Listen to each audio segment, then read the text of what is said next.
পিছত আছে নাই মই সেইটো একো নাজানো কাৰণ ৰাজনীতিত মই ভৰি দিয়াৰ পিছত মই যিখিনি দায়িত্ব পাইছোঁ সেইবিলাক মোৰ দলৰ থাকি পালে মই কৰি আহিছোঁ আৰু সেই হিচাপে আজিলৈকে মই 2001 চনৰ পৰা আজিলৈকে মই কণ্টিনিউৱাছলি কাম কৰি আছোঁ।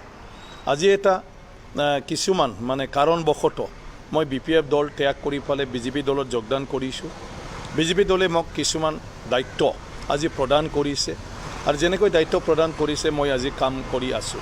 গতিকে মই ভাবোঁ ইয়াত কোনোবা ব্যক্তিয়ে শেষ মানে হোৱা নোহোৱাটো এইটো নিজৰ ওপৰত নিৰ্ভৰ। যদি কাম কৰিব বিচাৰে মই ভাবোঁ যিকোনো পাৰ্টিটো এজন মানুহে নিজৰ মানে কি কয় ভবা কামটো কৰি থাকিব মানে পাৰে। গতিকে মই যেহেতু মোৰ মানে মিছনটো হ'ল জনগণৰ কাৰণে কাম কৰা আৰু জনগণৰ কাৰণে কাম কৰিব লাগে, ৰাজনৈতিকভাৱে মই কৰাটো বিচাৰোঁ আৰু সেই হিচাপে মই আজি ৰাজনৈতিক দলত আছোঁ আৰু ৰাজনৈতিক দলত থকা হিচাপে গতিকে মোৰ যিটো মানে মনৰ মানে ভাৱা সেইমতে মই কাম কৰি যাই থাকিম। গতিকে মই ভাবোঁ তাত কোনোবা কোৱা নকোৱাৰ লগত মানে কোনো কথা নাই।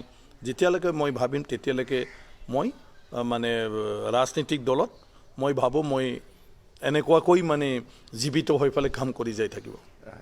শেহতীয়াভাৱে ছাৰ AJP অসম জাতীয় পৰিষদ দলে BTCত তেওঁলোকৰ যি এক্টিভিটি বৃদ্ধি কৰিছে কি তেওঁলোকে কিবা প্ৰভাৱ পেলাব নেকি? নাই, প্ৰথম অৱস্থাতো সেইটো হ'ব, কিন্তু মই ভাবোঁ ডেফিনেটলি যেতিয়া ইলেকশ্যন সময় আহিব এনালাইচিছ কৰিব যে এই ক্ষেত্ৰত মানে তেওঁলোকে কি ধৰণৰ ভূমিকা ল'ব। গতিকে মই ভাবোঁ যে লাহে লাহে BTCৰ প্ৰেক্ষাপটটো অলপ অন্য ধৰণৰ আৰু অসমৰ ক্ষেত্ৰতো আজিৰ দিনটোত মানে যিটো ৰাজনৈতিক পৰিস্থিতি সেয়া অন্য ধৰণৰ। গতিকে নতুনত চবেই ভাবে এটা বিকল্প হিচাপে মানে এইটো আহিছে বুলি, কিন্তু সেই বিকল্পটোও কেতিয়াবা মানুহৰ কাৰণে সুবিধাজনক নহয়। গতিকে আজি AJP যি এটা মানে ইছ্যু লৈ ফালে আজি আগবাঢ়ি আহিছে, অসমৰ মানুহৰ সমস্যা অকল সেইটো ইছ্যু নহয়।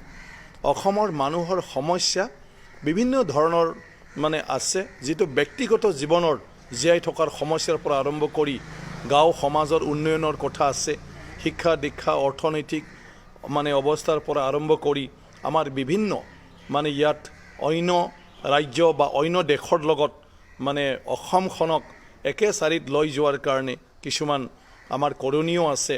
গতিকে অসমৰ ৰাইজে সেই দিশটোও চাব আৰু সেই দিশটো চালে অসম বিধানসভাৰ ক্ষেত্ৰত চাপ'জ অকল আমি অসমীয়া জাতিৰ নামত বা অসমখনৰ নামত ৰাজনীতি কৰাটো উচিত না বোলে সমগ্ৰ মানে এইবিলাককো ইনক্লুড কৰি ফালে মানে ইনক্লুচিভলি বিভিন্ন ইছ্যুৰ লগতো থাকি ফালে কাম কৰিব। গতিকে BJPৰ যিহেতু জাতিৰো কথা আছে, ৰাজ্যখনৰো কথা আছে, দেশখনৰো কথা আছে, মই ভাবোঁ যে আজিৰ দিনটোত BJP হ'লেও BJPয়ে অসমীয়াৰ কাৰণে ভাবে, BJP অসমৰ কাৰণে ভাবে, অকল ভাবা নহয় আজি ধুনীয়াকৈ অসমত এটা পৰিকল্পনাৰ আধাৰত কাম কৰি অসমখন এটা নতুন ৰূপ দিবলৈ সক্ষম হৈছে।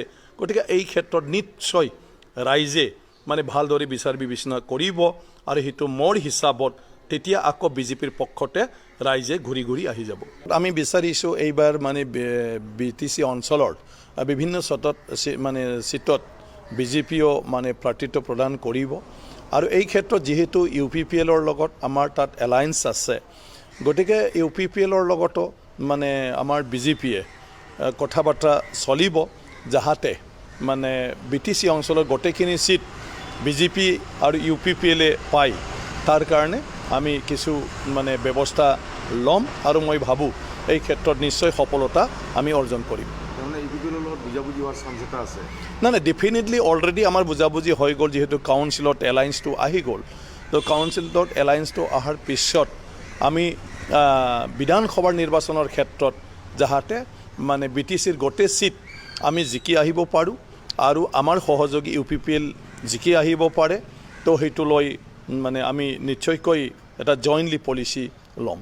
মোৰ তেনেকুৱা মই বিশেষ কৈ লোৱাটো উচিত নহয়, এইটোতো ৰাইজে জানিব বা অন্যান্য পলিটিকেল ব্যক্তিবিলাকে এনালাইচিছ কৰিব।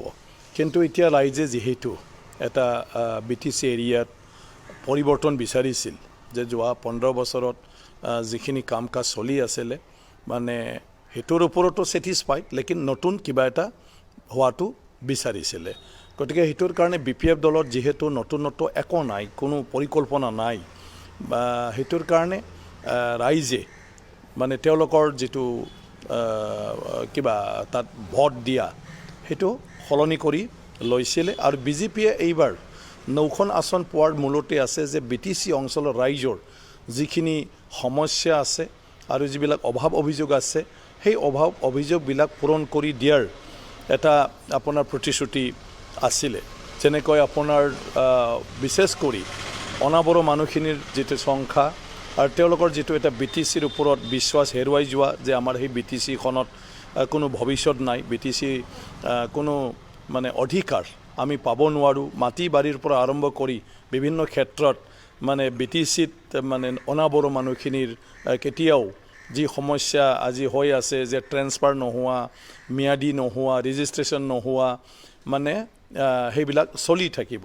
গতিকে সেইটোৰ ক্ষেত্ৰত যিহেতু সমাধানৰ সূত্ৰ এটা উলিয়াই ফালে BJPয়ে স্পষ্টভাৱে ৰাইজক অৱগত কৰিলে যে কম দিনৰ ভিতৰত মাটি কিনা বেচাৰ ক্ষেত্ৰত অনাবৰোখিনিৰ অধিকাৰটো মানে দিয়া যাব, আৰু যিখিনি পেণ্ডিং হৈ আছে সেইটো 6 মাহমানত ক্লিয়াৰ কৰি আপোনাৰ ভৱিষ্যতত যে যিকোনো মানুহে কিনা বেচা কৰাৰ ক্ষেত্ৰত মানে আপোনাৰ মেক্সিমাম 1 মাহৰ ভিতৰতে চৰকাৰে পাৰ্মিশ্যন দিয়া ব্যৱস্থাটো কৰিব, যে হাৰাশাস্তি কৰিব নালাগে, আৰু কোনো ছেক্ৰেটাৰীত নাযাই পেলাই নিজৰ নিজৰ জিলা বা চাৰ্কল অফিচতে কৰাৰ ব্যৱস্থাটো কৰিব। এইবিলাক মানে প্ৰতিশ্ৰুতি দিছিলে। চাকৰি বাকৰিৰ ক্ষেত্ৰত যিখিনি অনিয়ম হৈছিলে, নিয়মমতে জিলা পৰ্যায়তে চাকৰিবিলাক নিয়োগৰ ব্যৱস্থা লোৱাৰ কথাবিলাক কৈছিলে। গতিকে সেইটো লৈ মানুহে এটা নতুন আশা লৈ ফালে মানে BJPক ভোটদান কৰিছে। কাৰ সলিউশ্যনটো হ'ল, ছাপ'জ আমাৰ অসমৰ যিটো আসাম একৰ্ডৰ 6 নম্বৰ যিটো দফাৰ কথাটো কোৱা হৈছে, অলৰেডি এটা কমিটিয়ে মানে ৰিপৰ্ট দাখিল কৰিছে। গতিকে সেইটোৰ আধাৰতহে সেইটো সমস্যা সমাধান হ'ব। কাৰণ অকল মানে বিশেষ কৰি মানে অসমৰ ক্ষেত্ৰতহে আমাৰ মানে কি কয় কিছুমান আপত্তি আহিছে। গতিকে এই ক্ষেত্ৰত মূলকৈ অসমীয়া জাতিসত্তাক কেনেকৈ ৰক্ষা কৰিব পাৰে, ৰক্ষণাবেক্ষণ দি থ'ব পাৰে, বিষয়টো হ'ল সেইটো। গতিকে সেইটোৰ কাৰণে সেই কাৰ ক্ষেত্ৰত আমাৰ অসমত 6 নম্বৰ দফা ৰূপায়ণৰ ক্ষেত্ৰত তেনেকুৱা ধৰণৰ ব্যৱস্থা সংবিধানত আহিব লাগিব, যিটো ব্যৱস্থাত প্ৰত্যক্ষভাৱে অসমীয়া জাতিক যাতে ক্ষতি নকৰে। কাও থাকিব কিন্তু অসমীয়া জাতিও ক্ষতি নোহোৱাকৈ সুৰক্ষিত থাকিব, তেনেকুৱা ধৰণৰ এটা সাংবিধানিক ব্যৱস্থা আমাৰ দেশখনত মানে এইটো প্ৰলোভন হ'ব লাগিব। গতিকে সলিউশ্যন সেইটোহে হ'ব। অকল কাটো বিৰোধিতা কৰি থাকিলে আন্দোলন 20 বছৰ 25 বছৰ চলি যাই থাকিব, কিন্তু সমস্যা সমাধান নহ'ব।